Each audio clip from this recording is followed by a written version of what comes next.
Welcome to Teem Sports Entertainment, your one-stop shop for mature dialogue. We're going to get right to it. Welcome to Teem Sports, the podcast, free throw edition.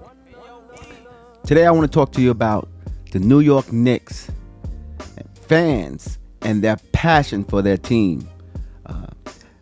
As we know that the Knicks are now allowing a few fans to get into the game, so the fans are starting to get back in from this pandemic. And I had the privilege of going to one of those games against Sacramento Kings last week with two of my good friends, Larry Sarker and James Hutchison. Because of the protocol, we had to take a COVID test 72 hours before, fill out a survey, and the entrance wasn't that bad. It was about 2,000 people there, and I got the footage for you, actually, and that's what I want to show you today. We're going to do something a little different, and I hope you guys enjoy it. Yeah. This was the ride from Long Island into Manhattan. I decided to record just the little conversations and stuff that we have, because they're diehard Knicks fans. I'm not a Knicks fan at all, but I kind of believed that the Knicks would make a playoff run this year, and so far they're making me look good. But I want you guys to enjoy this and see how Knicks fans actually buzz in New York when their team becomes relevant. Check it out. Welcome to Teem Sports, the podcast. We're doing things a little different today. We're headed to a Knicks game with some of my good friends. Larry Sarker, I went to school with. I might have shouted him out a couple of times concerning his wearing his Knicks jersey. It's back here now. He's been wearing it since he was in high school every day. And here we go. Got the administrator from the Sports City group on Facebook. You got to be in it to win it, because if you don't have it, if you don't have any heart up in there and you emotional, you can't be in there. You can't be in there. Not at all. But today's topic, we're going to talk about, we know that I'm not a Knicks fan, but I'm surrounded around diehard fans. These guys been Knicks fans for lifers. That's what I call them. 47. Yeah. So, Larry, tell me what it's like to be a Knicks fan for all these years. Are we going by decade here? You can start where you want to start. Anywhere you start at, it's not going to be too good. Had to go there. The last time they won a championship, we were babies. I was 5. I knew that was coming. I was 5. I was. That's hard. It's been tough the last couple of decades. Well, it's strange because I don't know how I became the type of fan that I am, but I never was really into teams. I'm into players. Started with Julius Randle. Moved to Mike Jordan. Bernard King. Iverson. No, never Bernard. Oh wait, I love Bernard. wait, double nickel man at the Garden. At Boston Garden at that. But what made you guys be Knicks fans? Go ahead, James.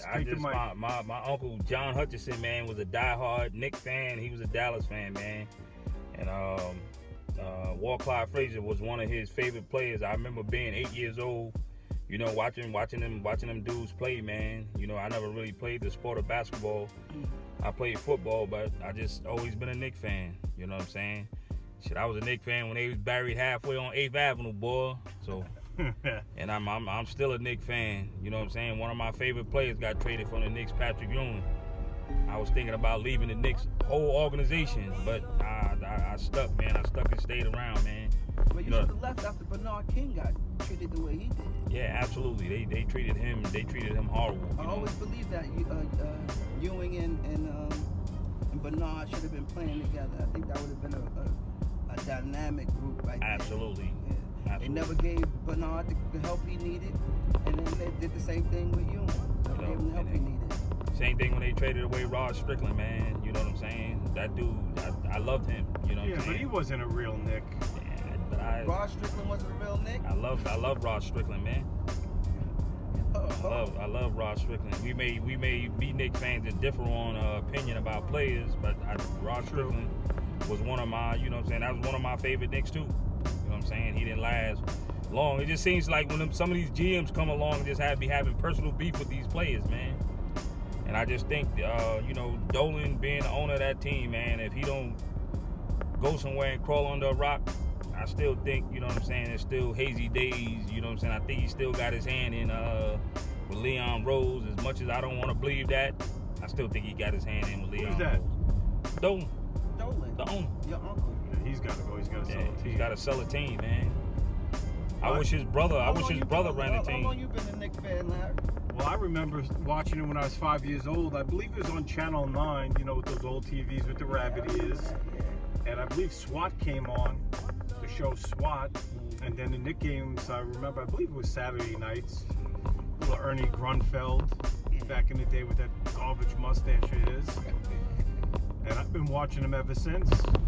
I mean, the 80s were good, you know. I hated Patrick Ewing when he was with G-Town, but, you know, because I was a St. John's guy, so. But then he came to play every single day, and you learn to love him. But, you know, the 80s were solid. 90s were good, you know, aside from the Charles Smith game. And we should have won that game. What Stocks go? 2 for 16 against Houston. Against Houston.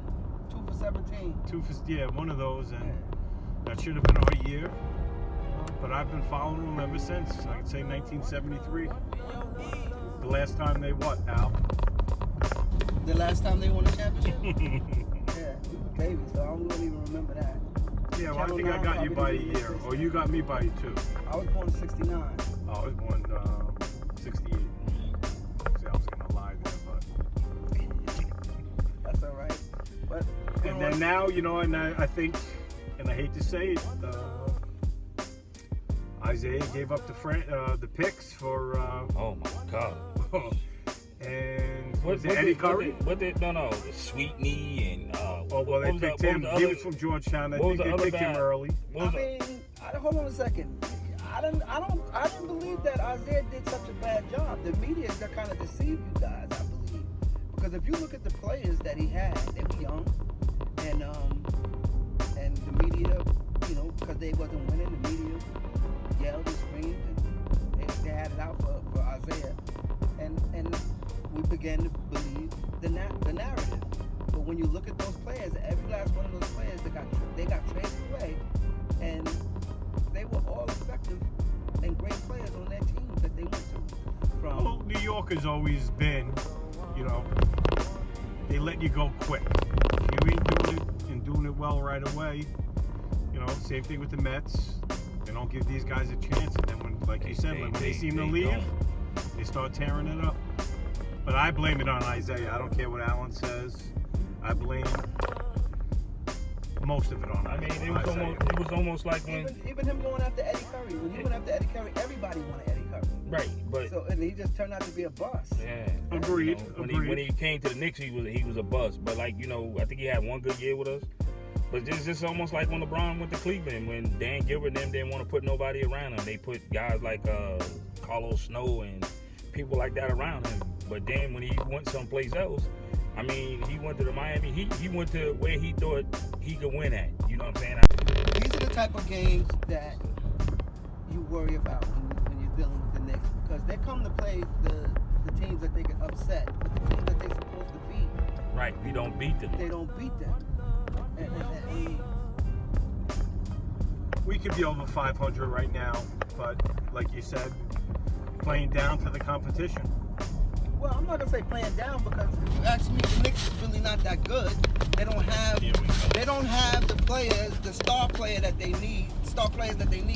But what they do have is they work. They come to play every night. They're gonna play hard. You got Julius Randle, who's an all-star this year. Big up to him. And finally, we got an all-star in the Eastern Conference. But here and there, he's an all-star, and I think it's well deserved the way he's playing, and he's turning into a top option. I just don't think that he should be the number one option. And Well, he's number one on the team, and it's probably one of the what reasons. they're playing with, he has to play the way he's playing. But this is the thing with Knicks fans, what I need y'all to understand. It's not about having decent seasons. It's about winning championships. And to make the playoffs, right now, what he's doing, I believe that they're going to make the playoffs this year. I made that prediction in an earlier episode in the Eastern Conference preview, and you guys thought I was kind of clowning you. I'm telling you, the Knicks is going to make the playoffs. And they're right there. They're right there. Then look at Boston. Boston is fading. What is going on in Boston? With 3 alleged superstars. Yeah.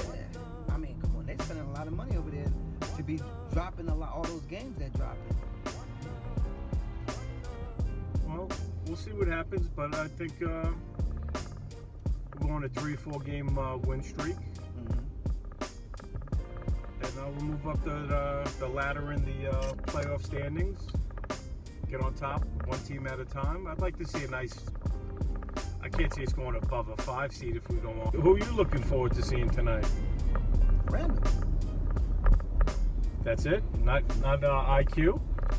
Oh, I like him. I like him, but he's not that. He's not that. For me, he's not that type of player where it's gonna make me say I want to go home and watch him. Randle, what he's doing, I'm watching what he's doing for his size and what he's doing with the ball. It's some good stuff. But I really want to see Darren Fox. And what's your thoughts on RJ Barrett? I never liked him. I don't like the stroke. James. Yeah, I know what you said. I know what you said. The reason. My problem with RJ Barrett is that I believe that RJ Barrett thinks he's better than what he is. I believe if he came in and just played and understood that he's not a superstar and just played his role, he'd be a nice role player. To me, he wants, even when he played in Duke with Zion, it's like he thought he was bigger than Zion. Although everybody was talking about Zion. And he wasn't. Well, I think he was the number 1 ranked going in out of out of high school, yes. Right. RJ Barrett. He was number 1, and what do you call it? Zion was 2. Yeah. Yeah, I agree with you on that. I don't like the stroke, but he is young. He is raw. He's aggressive. I think he takes some wild shots. He thinks he's a superstar. Yeah, I think he gets a little over. But you notice he's playing some solid ball now.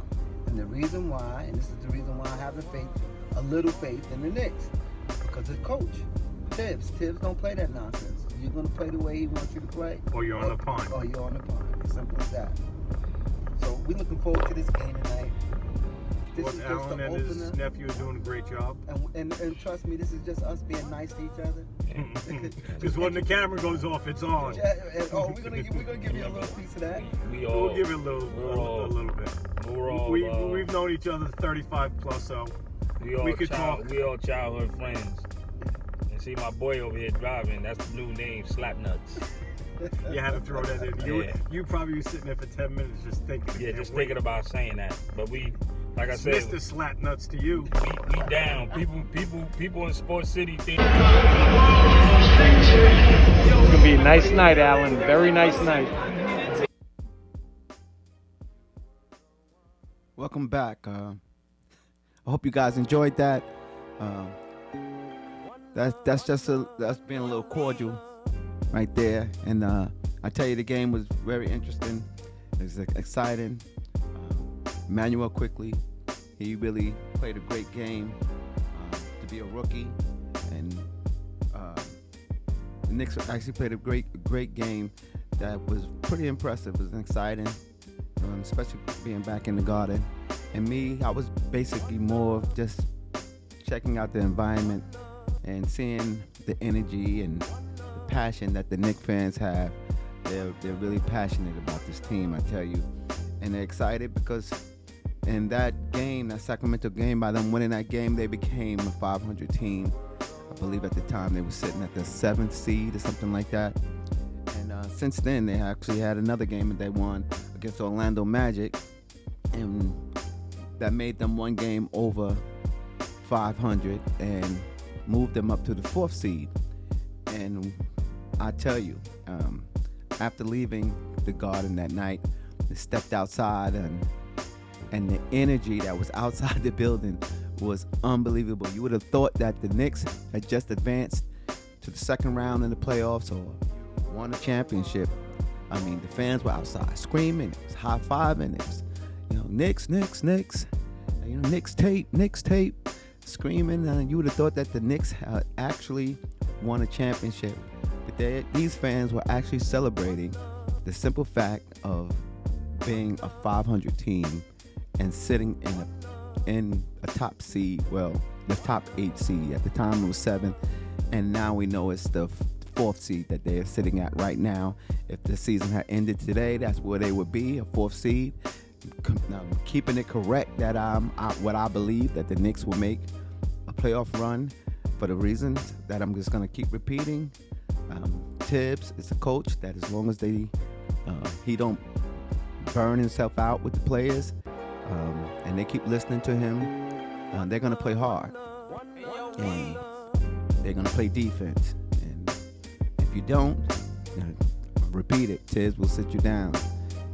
He's not concerned about your status as thinking or being a superstar.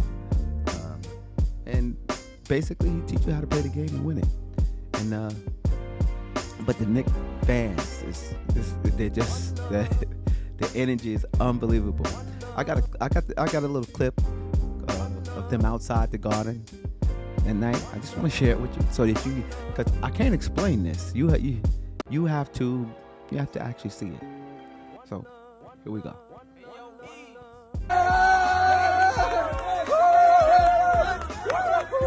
Let's go! Let's go!